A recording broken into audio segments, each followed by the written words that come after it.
In this underground garage in Nicosia, hidden inside the buffer zone, is an automotive time capsule. In 1974, when Turkish troops landed in Cyprus, sparking a bitter intercommunal war, these Japanese cars were brought here for safekeeping.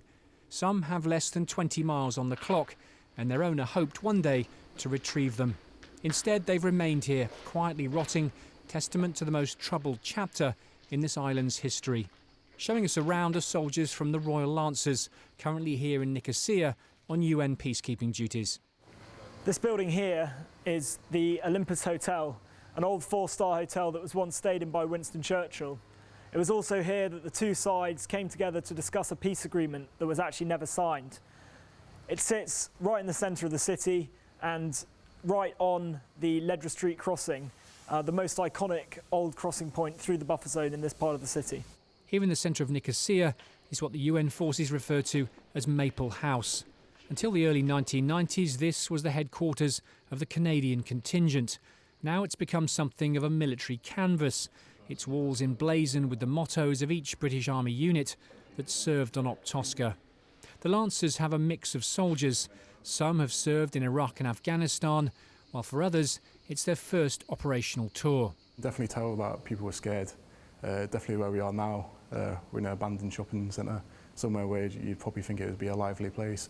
But you can see a lot of this place where people have dropped old bottles, old shopping cars, really expensive cars, but they've left here because they're terrified of what the war was bringing. So it's very eye-opening and very scary to see that people are in that state. No, it's quite hard to think about what I expected. Obviously I'd never been, but the expectations that I did have, obviously completely blown out the water, completely different. And every year, every 2 months, it's changing. And each one of them is completely different, and it's just a new experience in each one. The buffer zone extends for 110 miles across Cyprus, dividing the Greek and Turkish communities. British troops have overseen Sector 2, including Nicosia, since 1993. The Lancers are the British Army's reconnaissance specialists, a skill their CO believes particularly lends itself to this UN mission. As reconnaissance soldiers, we're expected to be inquisitive, we're expected to get out there and find things. And I ask a lot of that of our young soldiers over here. So they go out on a daily basis and look for changes in the buffer zone that may indicate something is on one side is changing for a particular reason or other.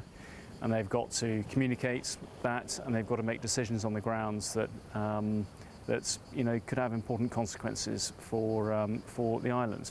So I think there's a lot that they can take away from this, and a lot is expected of these young men and women when they're out there in the buffer zone, and it's really valuable for us, and it's a good experience for them.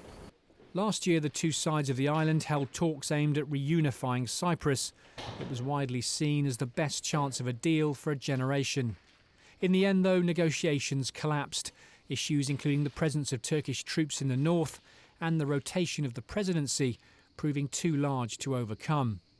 For now, then, this peacekeeping mission continues.